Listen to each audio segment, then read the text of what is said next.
We heard Tom mention Boston, that city playing a pivotal role in the relief effort. Within hours, it filled 2 trains with supplies and sent them north. And the help kept coming in the weeks that followed. As Paul Hunter tells us, to this day, the cities have a special connection. In downtown Boston, the final few touches on an annual thank you to Boston with love from an ever grateful city of Halifax. The backstory is familiar to many. That mega explosion flattening so much of Halifax. But less familiar, the urgent call for help that was answered by Boston's nurses and doctors who raced north to help as many Nova Scotians as possible. And they helped countless. This month, 100 years later, Nova Scotia came to Boston.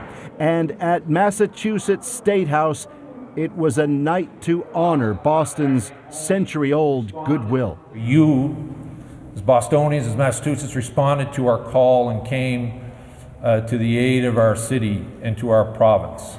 Premier Stephen McNeil, among the many Canadians here to celebrate and remember. With them, an American-born daughter of 2 Haligonians. As children, Beth Thompson's parents survived the Halifax blast. It changed their world. All those wounded led her mom into a life of medicine. And like mother, like daughter. You became a nurse because of your mom, and your mom became a nurse because of the Halifax explosion. Yep. That's why I became a nurse. My mother would tell me all these things and how important it is to take care of people. And in fact, just standing here talking to you, I'm doing homage to my parents and my people. I mean, I have lots and lots of relatives in Halifax, you know, and it's really very emotional for me. Hard to say that in words. Meanwhile, over at the Massachusetts Eye and Ear Infirmary, we caught up with Joan Miller, a Canadian doctor practicing in Boston with a keen interest in that explosion.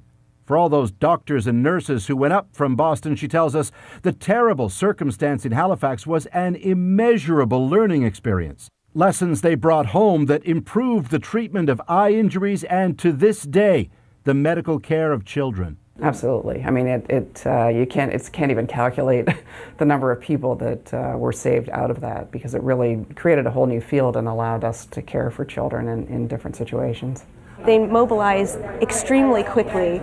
Now, as Boston shows off its memories of that time, the care given, the lessons learned, it's to a still grateful province. The people of Boston came to our rescue. It is an enduring relationship that has stayed through this entire time. As for that tree, it even had its own Twitter page, chronicling the journey from Inverness County, Cape Breton Island, all the way to Boston, which, by the way, this year ended with an added permanent marker for it in Boston Common.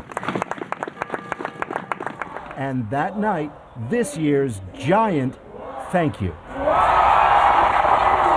Exploding in light in Boston Common, Nova Scotia remembers, always. Paul Hunter, CBC News, Boston.